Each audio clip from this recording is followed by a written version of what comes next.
while I was scrolling around YouTube, trying to find a video, look something, or at least to listen to something, I just thought of something. And it was a curiosity. What is Courtney Peet doing? And first of all, for the people who do not know anything about Courtney Peet, and this is pretty much their first time watching anything about her, she was this person who did a video against Lily Orchard, a pretty well-known pedophile and fucking freak of nature, and she did a video pretty much accusing Lily Orchard raping and all that type of shit, and she got some fame off of that shit, because Lily Orchard has a dedicated detractor community, but that's pretty much the only highlight of her, because after that, she started losing connections. She involved herself in pretty much the entire Saber Spark situation, where Saber Spark was accused of rape falsely, and Courtney Peet was involved, and she pretty much doubled down and did a lot of gay shit. And she got herself in constant drama. You could pretty much call her a lolcat at this point. So that was Courtney Peet, a mini summarization of her entire life. But when I was looking at her channel and what's the most recent stream, her life has turned into a living fucking hell. And you may be asking, what is this thing I'm trying to say? What do I mean by her life being a living fucking hell? Well, she's homeless. She is literally fucking homeless. And I kind of already heard about this from like a Beckett stream. I'm talking about her about to go homeless or some shit like that. And nothing really happened when he made that stream until a couple days later. But when I looked at it, it was already 3 weeks old. But this stream is fucking amazing. Like the beginning is great shit, and we're gonna react to this shit. It's amazing stuff. But before we even get to watch the clips I got to pretty much react to this fucking stream, this stream is like kind of like a response to Beckett's stream on her. Like she did this as a mini response or some type of shit, because Beckett, like I said, talked about her going homeless or some shit like that. And during that stream, he was able to actually have a conversation with Courtney Peet's ex that she claims abuses her. And we don't even know the truth about this type of shit. They're both fucking drug addicts. They're both addicted to that fucking, life ruiner type of medication, you could say. But that is a little bit of context to understand what she's saying later.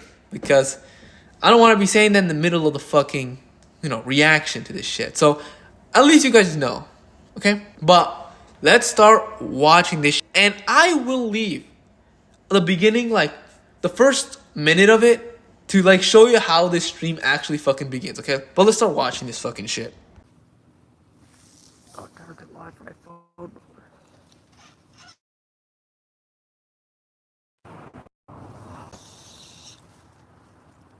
Where's my camera? What happened? Hello?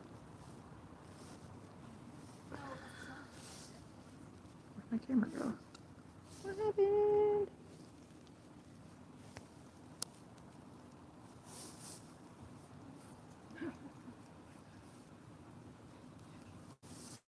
I had my camera on a second ago. What happened?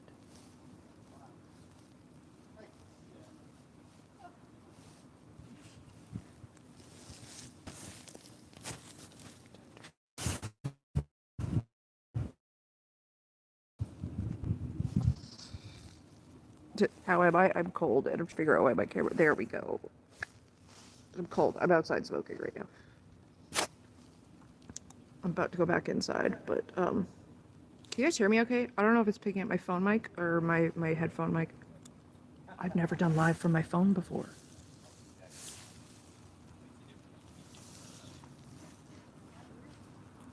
Okay, cool. And if the quality is trash, I'm homeless. What do you expect? My fingers are frozen, man. It's cold. And you could already fucking see that the beginning of her stream is an absolute fucking disaster. It is an actual fucking disaster. It doesn't work. You could see like the audio doesn't really sink in with her mouth. So she's really fucked. She's actually in a very, very fucked position. But it's also funny, like you could also see that like that face, oh my. That is a face of misery. That is a face of absolute loss. Like she lost everything. She is absolutely destroyed. And you couldn't realize later on she still thinks she's the one winning. She thinks she's still owning everybody after literally live streaming in the middle of New York City. And there's a part where she does show where she is, and I don't think it's a good idea showing it because that's kind of dogs, even if that's on her fucking YouTube channel or whatever it is. I don't think it's a good idea showing it. I don't know. It's my opinion on that, okay? That's my belief. I don't believe it's a good fucking idea. But it's just so funny that when she's in New York, right? A place is pretty fucking dangerous, you know, with the high crime rate and all that type of shit. She needs to assimilate it into that fucking culture. And she needs to make sure she looks as cracked out and as homeless as fucking possible. And she starts smoking a ciggy. Yeah.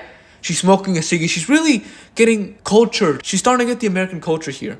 Because she somehow got to New York City. I don't know how, but she got there. And you can see, like, the final part is amazing. She is cold. She's literally in the middle of the fucking winter where a fucking blizzard happened. Like, a literal blizzard happened during that month of February. Because that was filmed in February. Now it's March, nice and warm and all that. She is suffering with her hands cold. You know she probably has frostbite now. She lost a couple of toes. She lost a couple of fingers. She can't even fucking smoke anymore. She absolutely lost. But don't worry, it gets better. It gets fucking better. There's not having mirrors. They're very cramped and small when they don't. Oh, 17 people. Damn. It's a good time to go live. People just want to watch me suffer. I'm okay with that.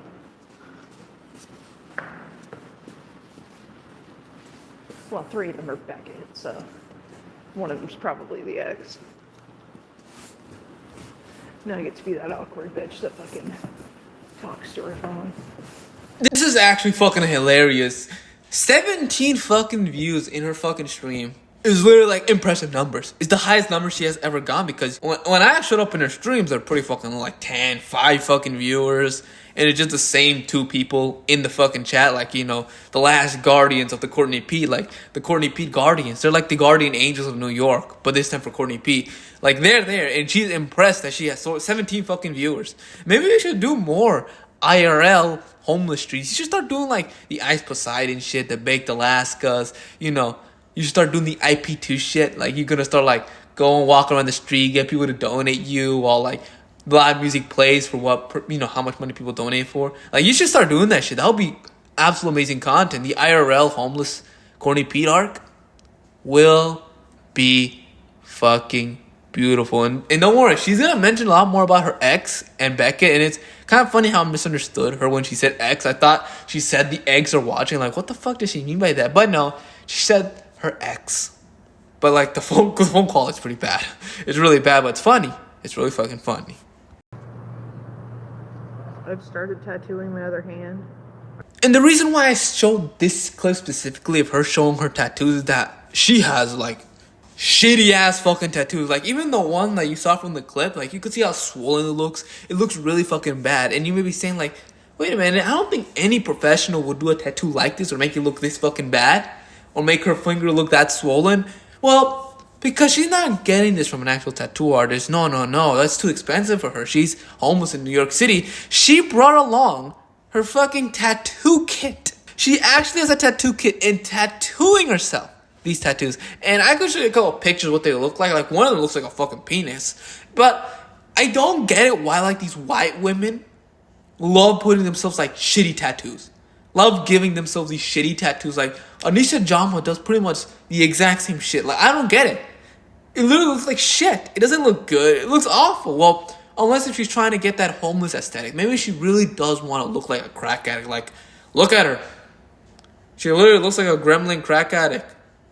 Like, if you saw her in the streets, you probably avoid her. Like, you don't want to give her money. You know she's going to harass you to give her more crack money.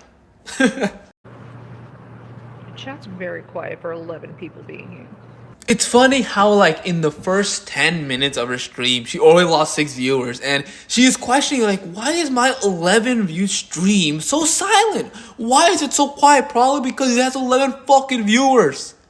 No shit, there's gonna have nobody in the chat. Like, she expects, like, people to be like, you know, like those, you know, live streamers, like, they, you know, 1,000 viewers and these the chat constantly being active. Like, she expected, like, her chat to be like a Beckett chat. She expected it to be like an Asmin Gold chat. Like, it just does not stop showing up. She expects those 11 viewers to constantly post, like, it's 11 fucking viewers. What did you expect? You really expect it to be incredibly fucking active? No wonder why she's such a failure. But don't worry. Don't worry, Courtney P. Maybe those will increase if you start doing more of these homeless streams where you start going around New York City. You should start doing like New York City tours. That would be absolutely amazing content. Oh, did I? Oh, I didn't tell you guys. So little Mr. Dwayne, who wanted to go on Beckett's stream and talk all kinds of shit. Defend himself. He then turned around and offered to pay for my ticket. How wild is that? Now this is where the seed starts. This is where it begins, with her talking about her ex-boyfriend that she broke up with, and constantly is accusing of abusing her, raping her, and all this type of shit. Well, she constantly like portrays him as like this evil individual. He's such a piece of shit. But like, he's trying to help you out, but like, you're portraying him as an absolute piece of shit and garbage human being, right? And it's so funny how like she's trying to make it look like helping her out is a bad thing. Like, well, it is a bad thing. Like, who would help like a person like you, Courtney Pete? But like, I don't get this, and you're gonna start seeing this like more often. That she loves to find owns where there's like absolutely no fucking owns to even see. But don't worry, we'll see. We'll see that happening soon. And then he turned around and mocked the fact that I'm homeless now. He's like, oh, at least I didn't lose the roof over my head. And like, buddy boy, when you left the Lizard and took off to a homeless shelter, was that you losing the roof over your head, or was that you leaving a shitty situation? It's really funny you, who have been homeless longer and more than me, want to mock someone for being homeless, buddy boy. You were homeless and addicted to drugs while, like, the mothers of your children were raising your children, so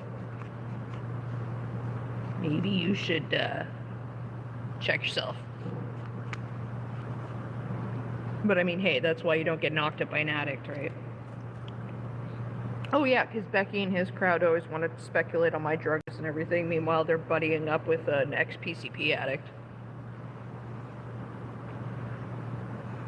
And an ex-drug dealer.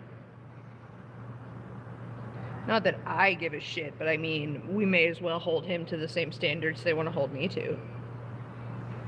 Okay, there is a lot to fucking process here. So, in the beginning, she starts saying like, oh, he's making fun of me for being a homeless bum, while he was also a homeless bum with me. Like, because when the interview happened, he did mention that they were both homeless, but I don't even think he ever made fun of her for being homeless. Maybe I'm wrong and have to relook at it again, but I don't even remember that even happening. But it's funny how like she's trying to call him a hypocrite, saying you can't make fun of me for being homeless if you're also homeless. But like, Courtney Pete, there's a massive difference. The guy's not homeless anymore. He's literally like living like with his mother or like with his parents to at least like recover, because he's trying to recover from the drug shit. So you can't even say that type of shit. Like, at least he has a roof over his fucking head. You don't. You're literally like in the streets of New York dying by the cold. The very cold blizzard. I don't know, now she's probably sweating like her ass off. But like, you can't say shit. And it's really funny how like she proceeds to make fun of like that he was such a drug addict. He couldn't take care of his kids, and like his kids were his mother's house while he's being a drug piece of shit. Like, she's such a piece of shit for that. You're involving his kids in that shit. It was not the first time she'll involve people's kids and stuff. But like, you see the reason why like I proceed to make fun of her. Like, you could say like this is just punching down. You're making fun of someone's worst time in their life. Like, this is the shit she says.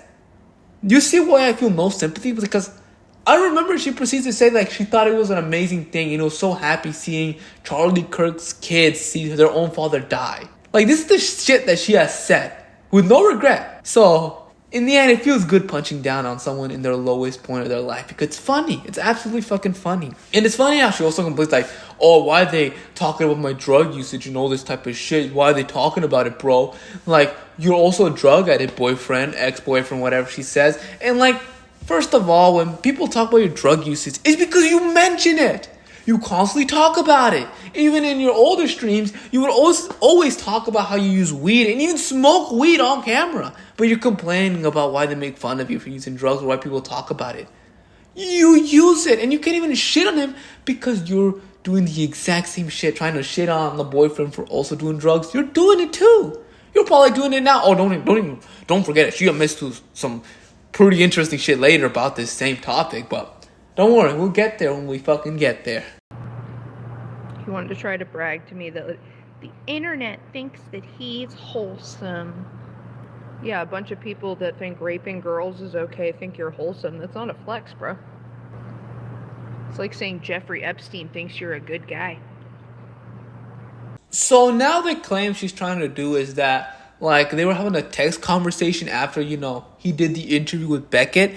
And, like, he said to her face, like, the internet thinks I'm this good person, all the type of shit. You can't even, like, trust whatever she says, because she says a lot of bullshit all the fucking time, accusing everyone of being rapists. But it's really funny that, like, she's, like, saying, oh, you're in a community of people who think raping women is a good thing. Like, nobody has ever said that in the entire Beckett community. Like, anybody, I know who she's talking about. She's talking about the Saber Spark situation. Anybody who defended Saber Spark, none of them has said that, like, raping women is good. It's like her own, like, schizophrenia coming up with arguments. It's literally that type of shit. So that's how her minds work. Like, this is the life of Courtney Peet. Just remember that this is her fucking life. And then she proceeds to compare Beckett to Jeffrey Epstein, or the boyfriend, to it. Like, they're not the same thing. Sorry, Courtney Peet. They're not the exact same thing. Maybe in your brain it is.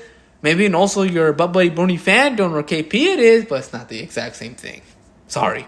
I'm not used to my chat not moving. This is with me. Oh, bro, why is my chat not moving? Why is my chat full of, like, 11 people not moving at all? Why is it not moving? Why is nobody in the chat? Probably because you have 11 people. Like, she really expects that because she has 11 people, she has the chat of Asmongold, or even her arch nemesis, Beckett. Like, Courtney P, be realistic. You're not going to have anybody in your fucking chat, okay? Like, I bet you, if I start streaming, I would get the exact same views as you. Okay? I bet you that. I would get fucking like 11 viewers probably. And that's probably by my max or some shit. So it's like, you're not that impressive. And the sad thing is that she's like a 30,000 sub channel. And she could barely get any views. Like, there are channels that have like the exact same amount of subscribers as her and get a lot more viewers. Like A-Space, like I think that guy's like 2,000 or some shit. Or 1,000. He has like 50 people in his chat. So it's like, this is kind of embarrassing. You're kind of low. You're the lowest of the low. You're like irrelevant. You're a nobody. But after this, she does get to figure it out. She got to finally read some of the people in the chat. What they're saying, their questions, how her life doing, all the type of shit. And she reads something where she decides to give responses that are pretty fucking interesting. So let's watch this shit. Up to chat. Zelda Mozilla almost, don't worry. Why do people think you're a drug addict? I don't know. Well, mostly because of Lily. They want me to be too. Because she smokes weeds. Well, I mean, like, technically, by definition, I am a drug addict. I'm on, like, 3 prescription medications that have very dangerous side effects if I were to, or withdrawal effects if I were to stop taking them suddenly. That's a drug addiction. On top of that, I smoke weed, I microdose shrooms, and occasionally I do cocaine. But I didn't have to go to rehab 3 different times. I've never overdosed in my life, and, I didn't get addicted to a disassociative that made me get, like, into fights and, like, also get the shit kicked out of me a number of times. Not that it really matters, but I mean, again, if Becky's crowd wants to look down on homeless people and drug addicts, then they should know, that their new little pet there is a PCP addict who has been homeless far more than me. Okay, she does the same cope she did last time when I covered it like a couple months ago, where like, oh, what do you mean by what type of drug? Like, I'm in all these type of medications that have these really, really hard withdrawals, and me owning all of us. In the end, it's just giving us more things to make fun of her. And then she proceeds to admit to, like, smoking weed. We know this shit. But to also do shrooms and snort fucking cocaine. This is the insanity of her fucking life. She's literally doing shrooms and cocaine. Makes sense why she looks so fucked up. But don't worry, it's actually the Lily Orchard family making her do this. They want her to do it while she constantly says she's against them. But you know what? Out of all the things they want me to do that I'm not going to obey by their demands, this is the one I am going to do and obey by their demands. The absolute retardation of this bitch here. The absolute retardation. But don't worry, she uses this to own the boyfriend, saying, yeah, at least I'm not going to rehab. Like, you losers, boo-hoo-hoo. How dare you fucking try to improve your life? How dare you? You're such a piece of shit, right? Oh, you're so evil. Like, This is the type of shit that she believes is an own on somebody. Okay? But don't worry, she got her ass beat, so maybe like she just had to say that to him and he absolutely whooped her ass. We don't even know if this is true. Because like so much shit that she says is a fucking lie. But it's funny how like her own is always like, your life is better than you. That's actually a bad thing.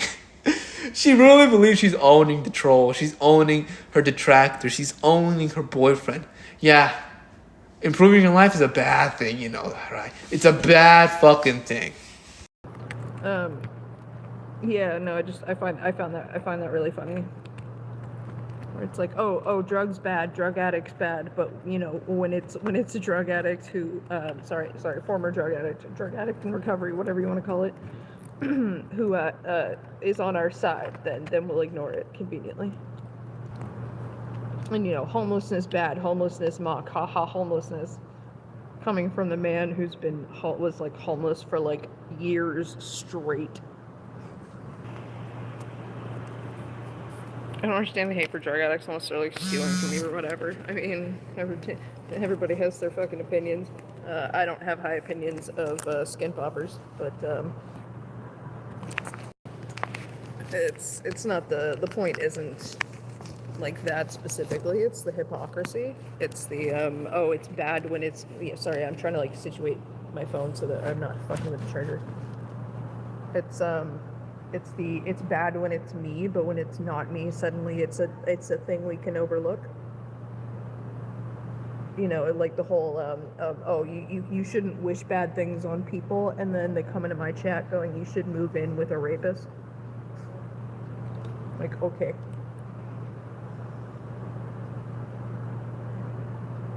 Like, if common sense were currency, these people would still be broke. And that's coming from a homeless girl.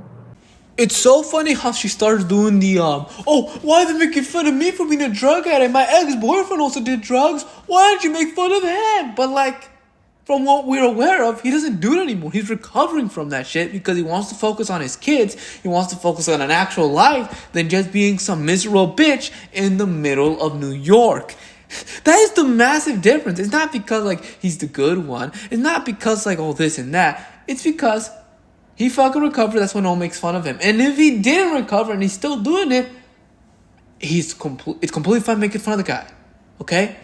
But you're actively doing it. And that's why people make fun of you. People feel more sympathy for him because of how untrustworthy you are and how it makes a lot of sense and how he said his side and how he pretty much trying to completely ruin his life and involve his kids in his fucking life. Involve his kids in everything. Trying to insult him and all this type of shit. Okay? So don't complain about it. And it's so funny how, like, she has, like, the simp, the fucking person that, like, is there thinking that they could have a chance for her, saying, I don't understand the hatred for drug addicts. Well, probably the reason why people don't like drug addicts that much is because they're insane. They're in the streets making it look fucking dirty. Like, there's massive reasons why people don't like drug addicts. So you can't cope your way out of it. You literally just can't. And then in the end, it was perfect. It's literally perfect. Where she proceeds to say, if common sense was currency, all her detractors, all the people who criticize her will be broke. And it's coming from a homeless person. Well, Courtney Peet, I think you're literally that. It's self-rejection. You literally had no common sense, and look where you are at now. Look at where you fucking are. Literally giving yourself shitty tattoos in the middle of a cold winter storm in New York fucking City. Yeah. If you care about hypocrisy so much, you shouldn't be saying anything because you're in that situation right fucking now. Dwayne is wholesome. Wait until he starts dropping the fucking racist jokes and the fucking ableist jokes and the homophobic jokes and the transphobic jokes, because his favorite thing is shock value. So after she got brutally destroyed, after her boyfriend pretty much exposed her as being a liar, now doing as her master Bernie Fandom told her to do, you have to find the second reason to get people to hate on somebody by calling them, he's a racist, he's a transphobe, he's an ableist, he's all this type of ists and that and this and that. But in the end, you're making me like him more. He's a cool guy. He calls people retards. Amazing. He calls people troons, trannies, amazing. He calls people fucking racist shit, amazing. You're making me like him. Like, is this how desperate you really are? You can't even use the rapist card anymore. You had to use the Brony fan don't cope racist card instead. You're so pathetic, Courtney Pete. So wholesome until he says he doesn't want his son to be pansexual because he doesn't want him to be one of those people. So wholesome. Boyfriend, how dare you? How fucking dare you not let your fucking kid be degenerate and be into that, like, sexual degenerate shit? How dare you? You're such an evil piece of shit. How dare you actually try to take care of your son and get him out of that fucking degenerosity? How dare you? You're such a piece of shit. You know what? I'm on Courtney Pete's side there. Like, she totally convinced me. The rapist shit didn't convince me. All this other abuse stories that she gives didn't really convince me. But him being a transphobe and a homophobe, you got me there. It's time to eliminate her boyfriend. We need to kill him now. And I just like the end face she did. Like, she was acting shocked, the type of shit. It's like, that's the face she does after, like, they exposed her for trying to make a kid talk about their titties to their bully and, like, making the kid call her mommy and all this type of shit. That's the face you do when you get exposed. That's being pretty weird to kids. Had to go be a douchebag. That's the funny thing is I broke up with him in November. I broke up with him like November fucking, what was it? Fucking Remembrance Day practically? I know it was before the 15th. And I know it was before my birthday. It was like 2 weeks before my birthday. So like, had to be around the 11th. And like things were relatively civil. Like we even had plans of staying friends because the fight we had was like pretty bad. And both of us were just kind of like, yeah, it's not working like this anymore.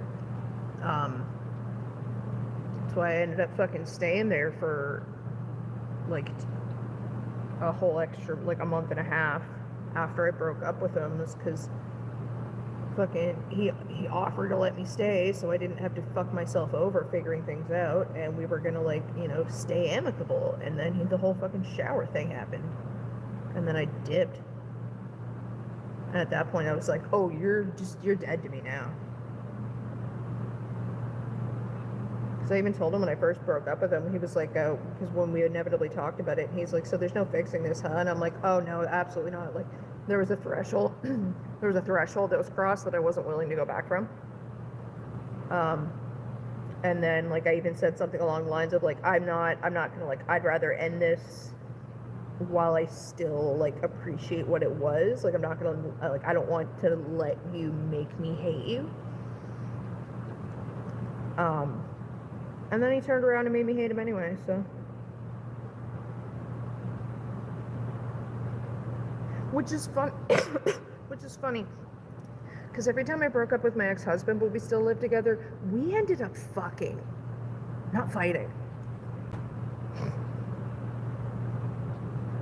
And you can see there is a lot to fucking process. But you know what's really funny? How, like, she constantly talks about how her boyfriend was this abusive piece of shit. How he constantly abused her and beat the ever-living shit out of her. And they constantly had arguments and all this type of shit.